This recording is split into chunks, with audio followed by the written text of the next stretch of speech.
So today is December 23rd, 2025. 2025. It has been,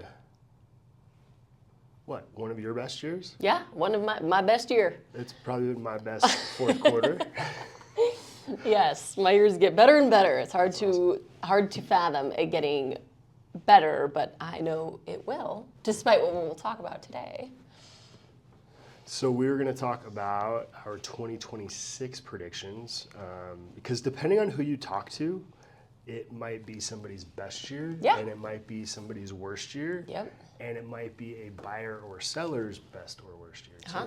So we'll kind of dig into some of the real estate agent stuff and some of the buyers and sellers stuff on a micro level or on a macro level and a micro level. We'll talk about our market a little bit. Okay. Where would you like to start? Do you want to start with like mortgage rates or?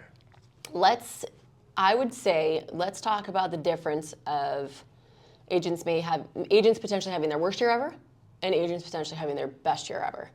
And I think a big thing to highlight is we've lost a lot of agents, and at the association level, we see this every year. And the last couple of years, we've budgeted for a good loss of agents. That, with not only the market, interest rates, slower market, but also the DOJ and National Association stuff. But what we are seeing is that agents keep coming back, or new agents join. So it's kind of a wash at our local association. New agents are probably better than agents coming back. Yeah, totally. Because the ones that are coming back are generally like, I'm going to put this on ice for a year while things get tough, and come back when things get a little bit easier. Right, and they've got a bad taste in their mouth. I would say generally. Yeah. But the coolest thing that I keep hearing, that the agents that are doing well are doing better consistently every single year, are those that have higher brand awareness and more strategy. And that's a key thing. I mean, I can think about what I've done in the last 5 years, and it's having a strategy, knowing what works for me, and doing those things. And it was a year of gaining market share. So that's a crazy thing to think about, is that while people are exiting the industry, I've really put a precedent on like gaining market share. So I'm excited to see what happens in 2026 because of that.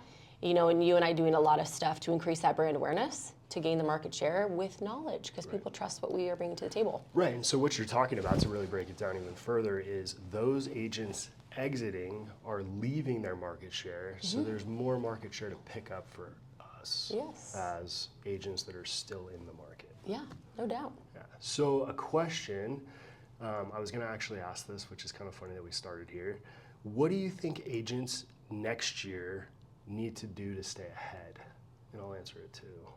To stay ahead. Right, to stay ahead of other agents, right? To stay on the cutting edge, to stay relevant. I think right, and we can give some more context to that, right? We've got AI, we've got these big Zillows and Redfins that are trying to be a one-stop shop. Yeah. Right? We have a lot more competition other than just each other. Yeah. Right? We've got these big companies that are trying to gain that market share. Yeah. I think that we are going to have more educated, informed conversations and being in front of people. So, this could be that way. Social media is that way, but staying in front of our sphere and our vendor referral partners and making new connections. And, I may not be a Zillow agent or, somebody that cold calls, but you certainly have to make calls or meet with people. And I think that's something that we've consistently done, and you consistently did in the end of Q4, and you saw the return.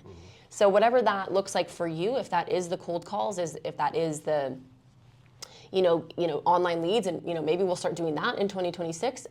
It's important to have good conversations. Yeah, I think one of my really basic goals, in Q4 was having 2 coffee appointments a week. Yeah. And how huge that was. Yeah. And I guess my prediction for next year with this growth in AI is, I think we all have to adopt and accept AI and integrate it into our businesses. And I think where we've started with that is on the very, very base level of writing and helping us create content, goal strategy, email writing. I think we're scraping the surface of that, and we may not even know what it's going to evolve into. Yep. But I think some of these companies are starting to figure out what that's going to evolve into. And so thinking about that one-stop shop, you were talking about Sphere, you were talking about relationships, and really gathering together a really good group of people. Yes. And being able to give that to our clients. Yeah. Right? And I Whether think it's lender partners or like I've got a great carpet guy or whatever it is, so that we're that trusted source that people can go to. And I think that's the most important part, creating a community of people, because in the age of AI and all this instant gratification, social media, all these things, I think people crave real connection. So those coffee appointments are valuable.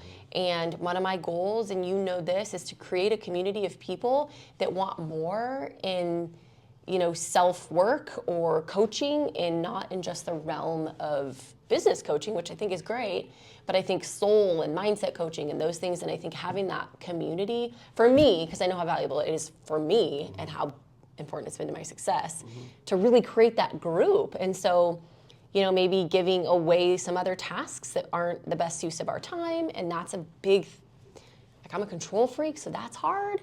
But we find good people, and you just trust that they're so good at their job that they can do better. So I'm excited for that stuff too. And I think that it's almost like having faith and like maybe expensing more things to know that you'll grow on the back end. So community, first, for sure, community. And I think that there's a little bit more, like, we get to go through those relationships and vet out the good and bad ones, so you don't have to. Yeah. In several groups, like we're both a part of a networking group that's so valuable. I've every dime I've spent to be a part of that group is so worth it because of that, having trusted people that I know can go get the job done in times of need, because I am like a high expectation person. And so if you don't perform to my standards, it's tough, but I hold that standard because of clients. It's a business of emotion, and you want to make sure that they're like set. Totally. And I wasn't going to go down this rabbit hole, but it's bringing up so many good points of, I feel like over the last, and you can speak to this a little bit, over the last few years, there's been an extra level of like uncertainty and fear. And so helping people get through some of that stuff, right? Whether it's coaching or,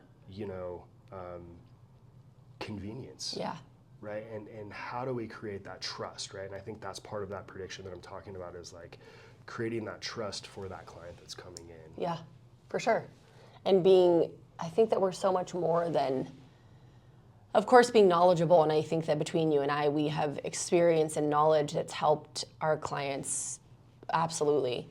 But also that piece of it that's a little bit more the feeling and that alignment with life and our own self, and that having sense of self-awareness, and knowing that these people are making a big decision. And although I can confidently say I will help them do that in whatever the market, you have to make them feel heard. For sure. And maybe not pushed, and just allowed to have the space they need with whatever that is. Maybe it's the price reduction decision. Maybe it's the I want to hold back because I've lost 3 offers. Like, I need time. Great, have time. I am not going to ever tell somebody, no, now is the time. It may be the time, and I know that we'll talk about this. Prices are still going up, which seem crazy because it's a little flat in some areas. But prices are still going up, and whether or not that matches inflation is a problem, because it really doesn't currently. But if it's the right time for them, it's the right time for them. I think people really need to feel that alignment with their person. Right. And along those same lines a little bit too with AI, one of Redfin's predictions, which I thought was very interesting, is that Redfin thinks that, and I probably believe this to some extent too, and I'm kind of okay with it. Redfin is saying that AI is going to take over the matchmaking piece of locating a property for an individual, right? Because you are going to be able to tell this AI what you're looking for, and it's going to drum up every listing in that area, and it's going to drum it down to a couple of listings that match really well for you. Right. And to be honest, I don't think that's a huge part of my job. Right? Well, we have to think about what we do currently, and let's be honest, Zillow does a lot of this for us anyways. Right. So do search alerts from your own brokerage, so do Realtor.com, so does Redfin. I mean, anybody can go to a site and filter whatever they want. and they're going to get that same result. Whether or not AI will do it better, great. But at the end of the day, this stuff is already being done for us. And at a certain point, you better be sending or putting people in the right direction for area. Right. Because I think that is the touch that AI won't have. That knowing somebody's, what makes them tick outside of work, what they like to do, what their lifestyle choices are, why they want to buy a home. AI is not going to know that about a person unless they sit there for hours, and maybe they will, but I think there will always be value for us in the same way there is today. I mean, Zillow does a lot, and I know there's a lot of people out there that find the house and tell their agent, I want to go see this house. Yeah, it happens a lot. A lot. Interesting though, and then we'll get into the nitty gritty. What do you think is going to happen with this Zillow lawsuit, and do you think Google will buy Zillow? So, as far as so what we're talking about with the Zillow lawsuit is anti-competition. They're not putting the actual agent out there that's listing the property, right? It's very deceitful, are the words that I've heard. Whether I agree with it or not agree with it, I think that the public needs to know, and I think this is going to be a big eye-opener for what Zillow and Redfin and these other big conglomerates are doing. Yeah. That I don't think is helping the consumer. Yeah.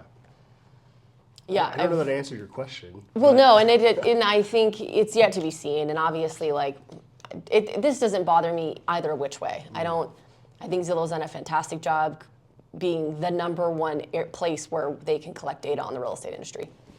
Period. End of story. And it may be coming from the MLSs, so that's a question I have too, because we're providing it the data.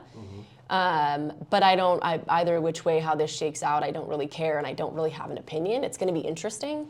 But the deceitfulness, or however, the funny thing is that we talked about this, all the listings that I have and the more calls I'm getting on those. Right. So I asked somebody this past week, how did you make the decision to call me? And they say, oh, well, I knew I had to find the actual agent and then get your number as opposed to clicking the thing. And his wife had no idea. She thought that you would click the box and he would get me. Right. And he knew. He's like, oh no, I know. And there's that thing. You got to search for it, but there's the disclaimer. So he knew, but he had no idea Zillow was being sued. And so there's an interesting thing in our industry that we assume everybody understands or knows what's happening, and nobody does. Nobody does. It was just like with the commission thing. Nobody knew. Consumers barely knew. Right. And so having that conversation with people like, yes, this is happening, and will it affect you? Maybe it won't affect you, but it's happening.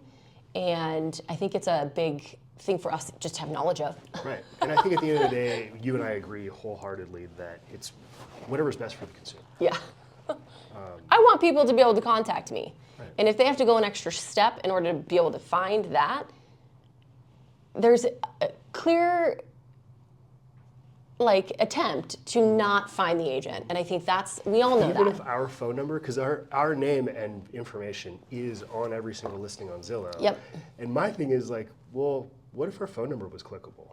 Yeah. Even if you had to dig for it, but you could just click it, right? You can't even copy and paste the phone number. Yeah, just click it. It's going to be interesting. Yeah. It'll be interesting. And I think more than ever, it's forget about this. I think people that cling on to this stuff and it's going to define their success or not, it's silly.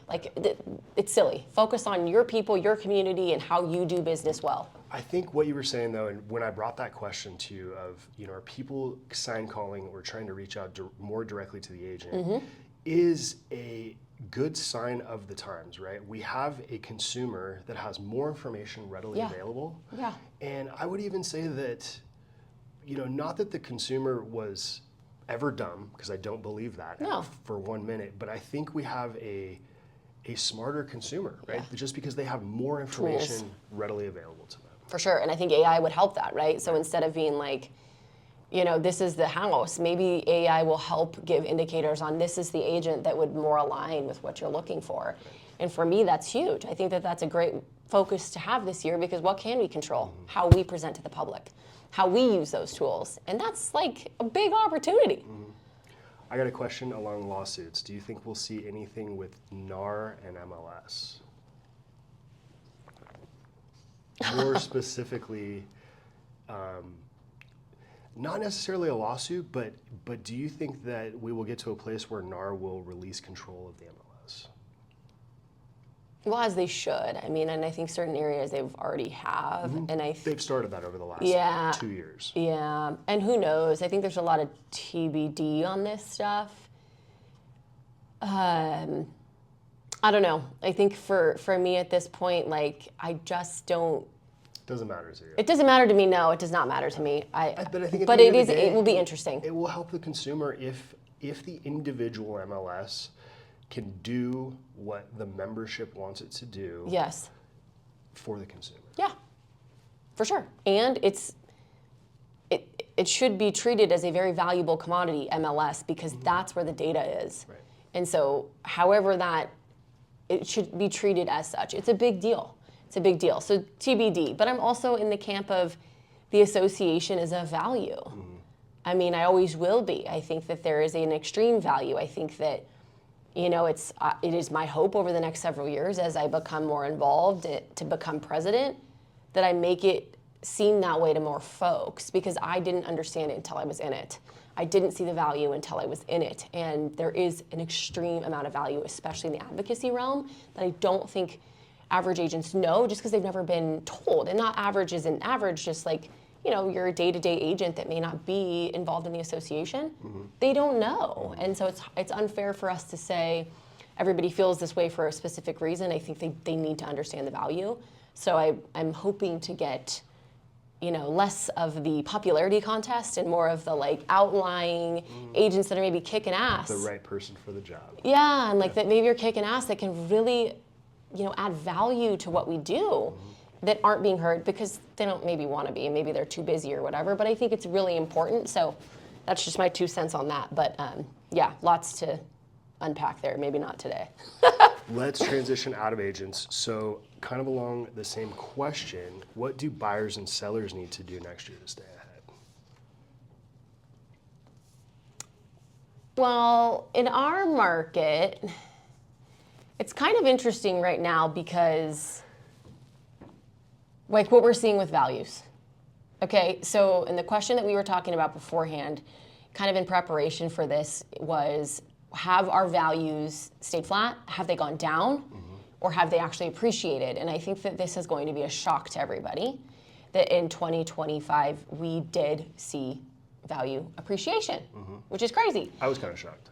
Yeah, you were thinking it was under. He was dead set, y'all, and I was here over optimistic. Like, nope, it was for sure up, but it was up 2%. And the average generally we see about 4 to 6%, but it was up 2%. But there were some areas that were not. And I think a big thing for sellers, which are buyers first, like we think we forget about this stuff. A big thing for buyers coming into the Washoe County or Northern Nevada market in general, whether you're escaping your tax situation or whatever in another state, really come to understand the areas and what your resale value will be. That plan includes more than just getting a good deal today. It includes where you're going to be in 2 years. It includes where you're going to be in 10 years. Because we have seen a huge amount of people come here, 20, 21, 22, jobs, Nevada is cool, better than California, whatever the reason, they don't like it. Maybe they're moving jobs. And now they are losing their butts. And that's a huge problem. But where did that come from? It didn't come from this huge value decrease. It came from COVID and having to spend X amount of dollars over asking price. And when I actually look back historically, some of these buyers that I helped in 21, and I look at what they paid over asking. And then when they go to sell today, they're breaking even at the point of barely, but if you look at what they spent over asking, that is the problem. So then I had a situation today, or this week. Buyers just closed yesterday. We were in contract over asking, okay? This was hinging on an appraisal because we are not guaranteeing any of that crap anymore. The appraisal came back 35 under, and we told them we're not taking it at anything above appraised value. And so I would tell buyers, like, be firm in that. Our market still sees multiple offers. Do not pay over appraised value. As much as that irritates me, that, under appraisals, they're there for a reason, and we kind of have to expect that they're doing their job and they're in place in the process with lenders for a reason. So do not pay over appraised value. Just don't do it. And you might be in a better position if you have to sell in 2 years, but even then. So that would be my biggest thing is work with an agent to talk about a plan, not just your today agent. Work with an agent as an advisor, right, as a part of your financial team, you know? Some wealth coaching. We want to be with you in the process of making this a better thing, not just today. I was thinking about it while you were talking. Do you think, because since COVID, right, we have seen these, for a few years, we saw this crazy seller's market where values were out of control. And I think people have been thinking, right, that they're going to be in this house for 2 to 4 years and they're going to make this crazy amount of money.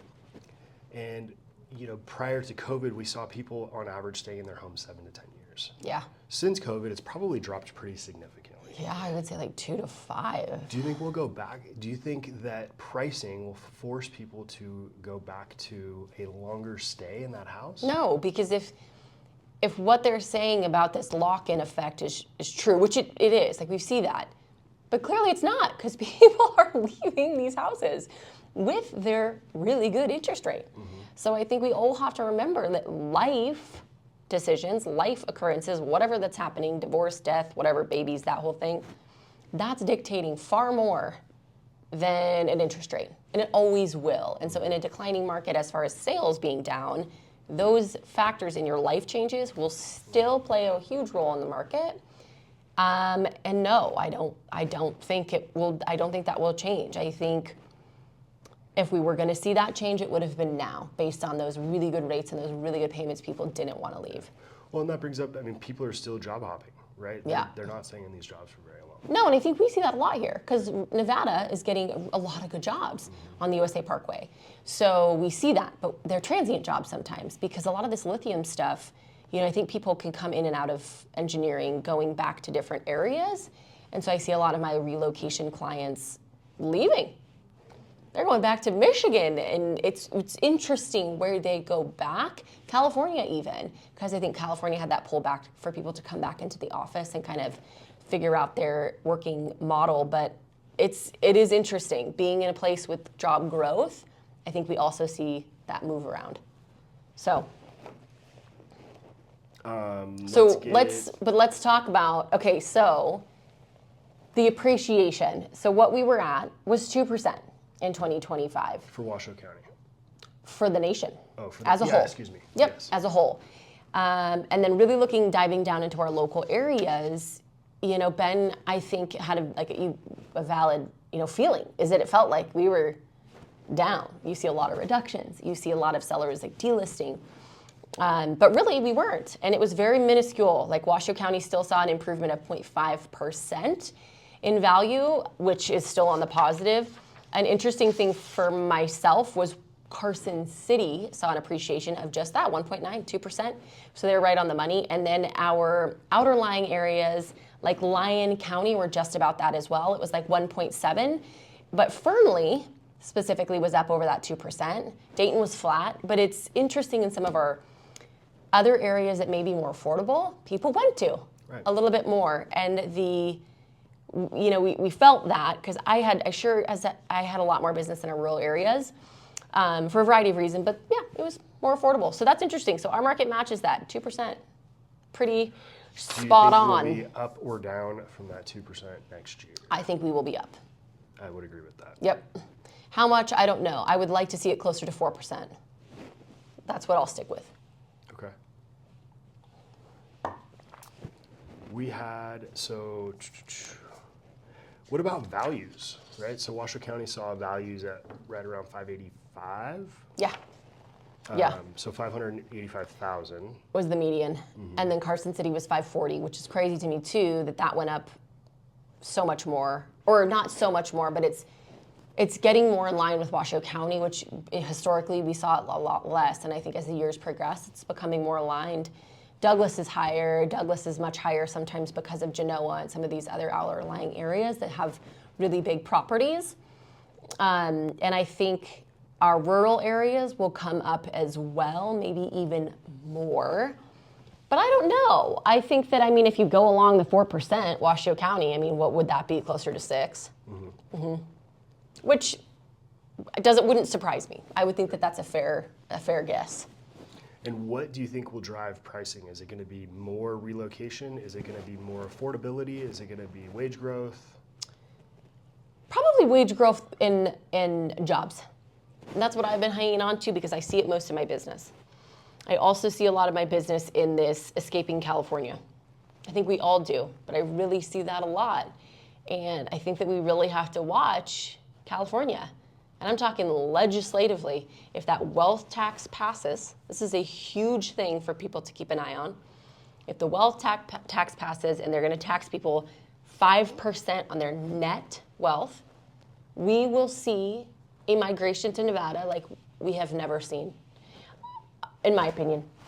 Maybe I'm being overzealous, but I can't imagine that wouldn't affect our market if it already does. Right. So in that sense, people will be preparing. And so if these things keep like whispering of being able to happen, people will prepare. So you can't wait for that to happen. You cannot wait for that to happen and then try to sell your house with every other billionaire. So I think that'll be something to watch for sure. Do you think that wealth tax will pass next year in California?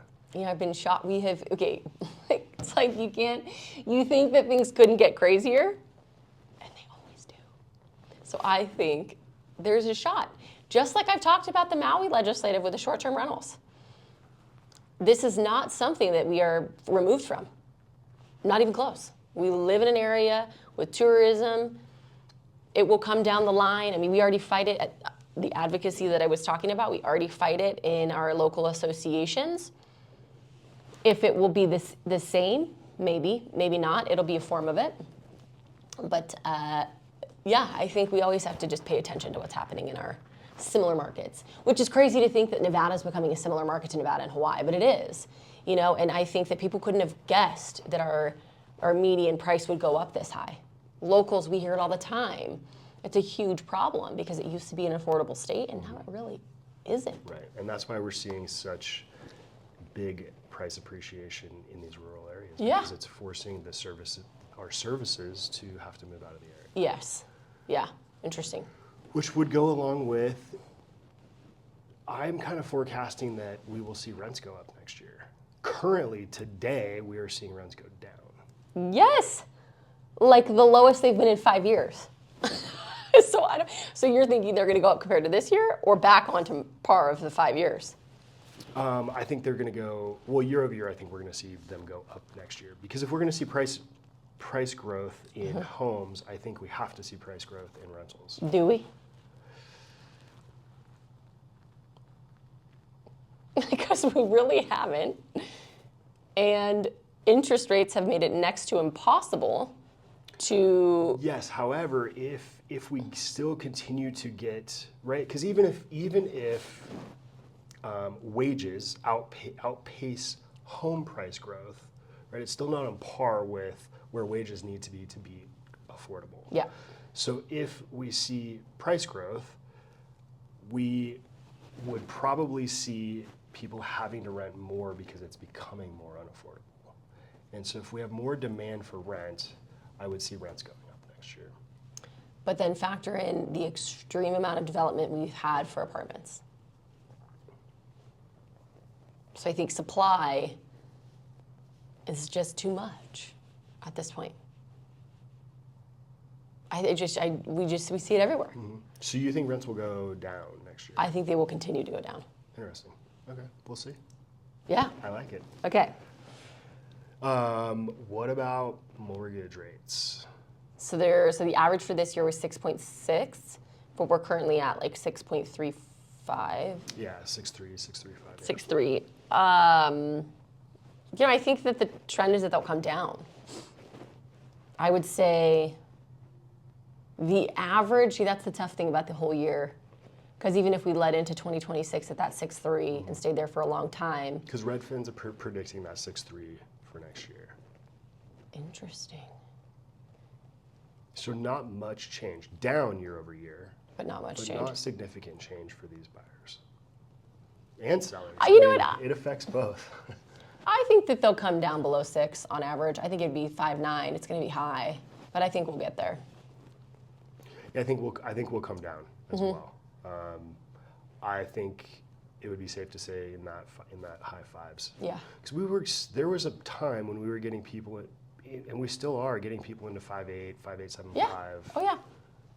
And I actually had somebody, and for a contract that we just put together, a buyer was doing an ARM, 5-year ARM, and they were stoked because I think the rate they have is like 5.4, and that's pretty good.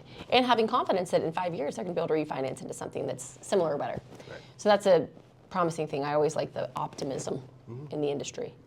I think going back to the agents, I think we all need to be a little more optimistic with our clients. Hey, I have like There's a lot of negativity there's a couple flying things that I do consistently, and that's one of them.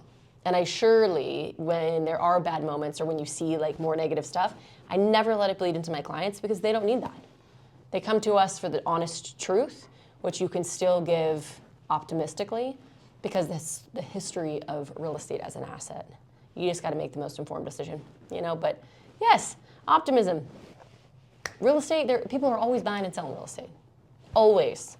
Especially in this type of market where it's dictated by life decisions that may be a little bit more emotional, so they need better agents in general to navigate those things. But it can be done, and it can be done stress-free, in my belief.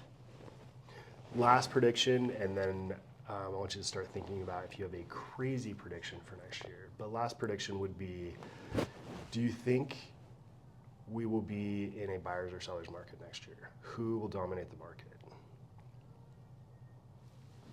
I think it's hard for our market because there's pockets that are still seller markets.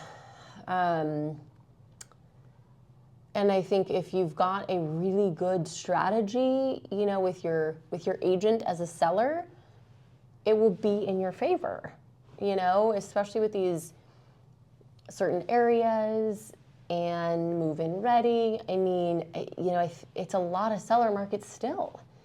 Granted, we're in this influx, this flux of stabilization, Right. where I don't think it's a reset. I think it's a stabilization that's long overdue since COVID.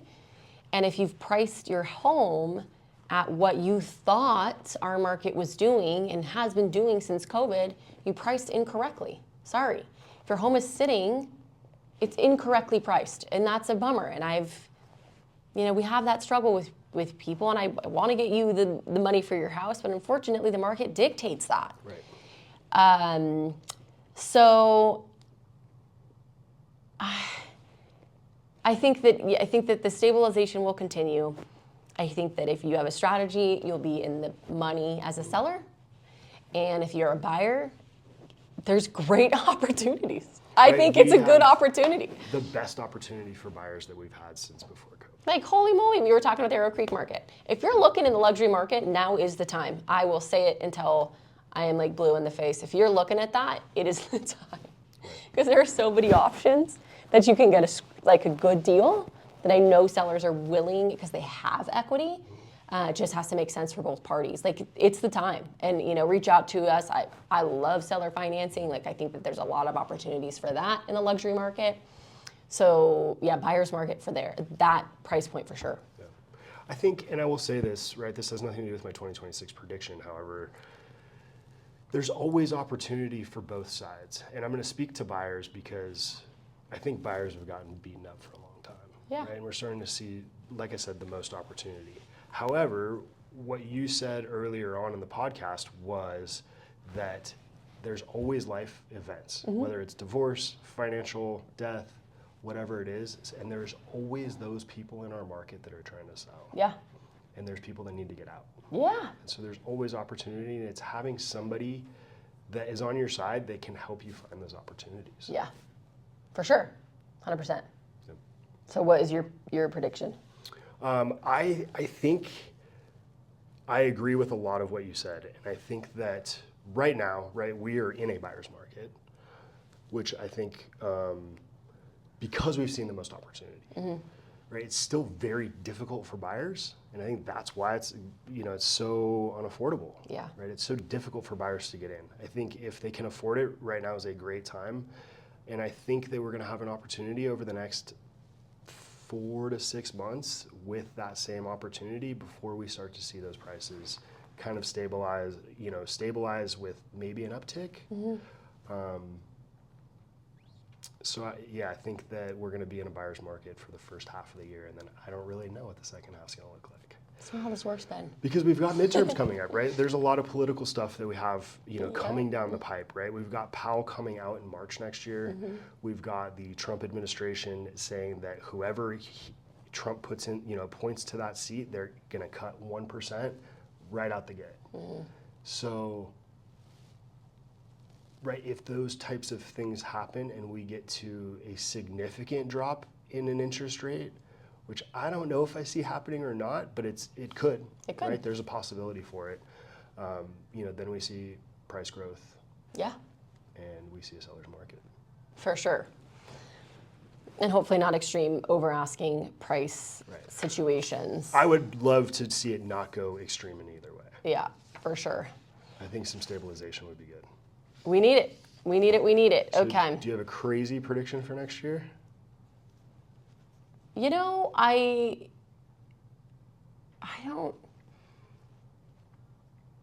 think we're going to see a really big shift in agents that are winning and agents that aren't, and more so than we've seen. I think it will get further and further, that gap, and as unfortunate as it is, I'm the one that wants people to succeed, and and doing whatever to try to help people understand that there's enough for everybody. But people sometimes just don't want to do the work. And, I think Bam talks about it a lot, Gary Vee, and really people don't want to do the work. And that's it. And whatever, I try to be nicer about it, but people don't want to do the work. But that divide, I think, will get greater because of this community-driven focus. And I may be way off base, but I think, working in conjunction with AI to be a more savvy agent and creating time for yourself to be more valuable in person will be the difference.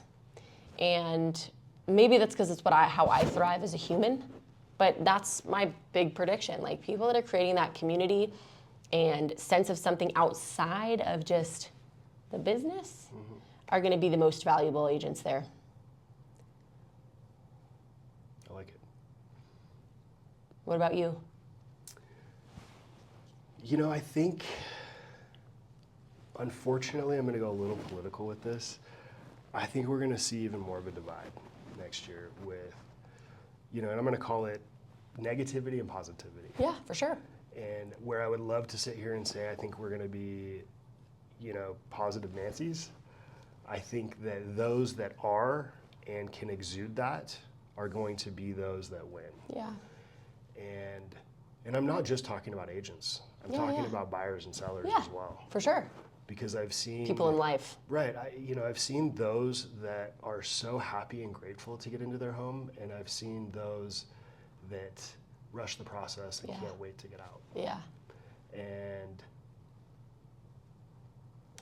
so I think there's going to be a bigger divide of that. Yeah.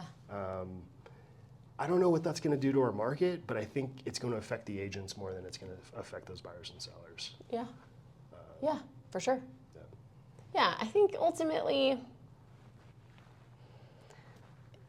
obviously there's data, and we stay well versed, and I think it's hugely important. And I love all that stuff. I love the numbers, knowing my own numbers in business, but ultimately, you got to show up in life and just be aligned, and that starts outside of all of this stuff.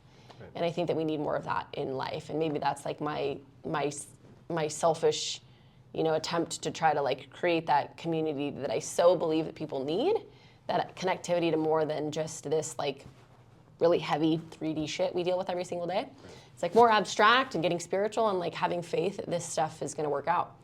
And it's taken me a far way. I practice what I preach, and it helps, whether or not it's just me enjoying my life a little bit more. But But I feel like you get surrounded by people that do too, Right. you know, and like your vibe attracts your tribe type of thing, and you same with your buyers and your sellers, and it makes life a whole lot less tough and like rigid, and that's been a huge thing for me. And you know, regardless, we're still up. Right. You know, things are still looking up in Washoe County, and there's a lot to be grateful for in our market. I say that all the time, and yeah, I think that California will get closer than ever to really, you know, destroying that state, and we may benefit in the housing market sales, but, you know, our state may be forever changed because of it. So there's some good and bad with that too, but it's interesting to watch it. Wallace always remembering, I can't control any of that shit, so. Right. I had 2 words on my vision board for 2026. One of them was tribe. And so if you're looking for some positive Nancy's, come hang out with us. I like that. What's the other one? Empire. Oh, there you go. So one's business and one's more personal. Yeah, for sure. And I think this is a personal business. Like, I think our clients want to hang out with us because they feel that. You know, that's not just about numbers. It really isn't. I mean, this is big life stuff, and it can be the feeling stuff, and it's also, you know, that like financial decision. So yeah, lots to look forward to. So I'm eager to see how it goes.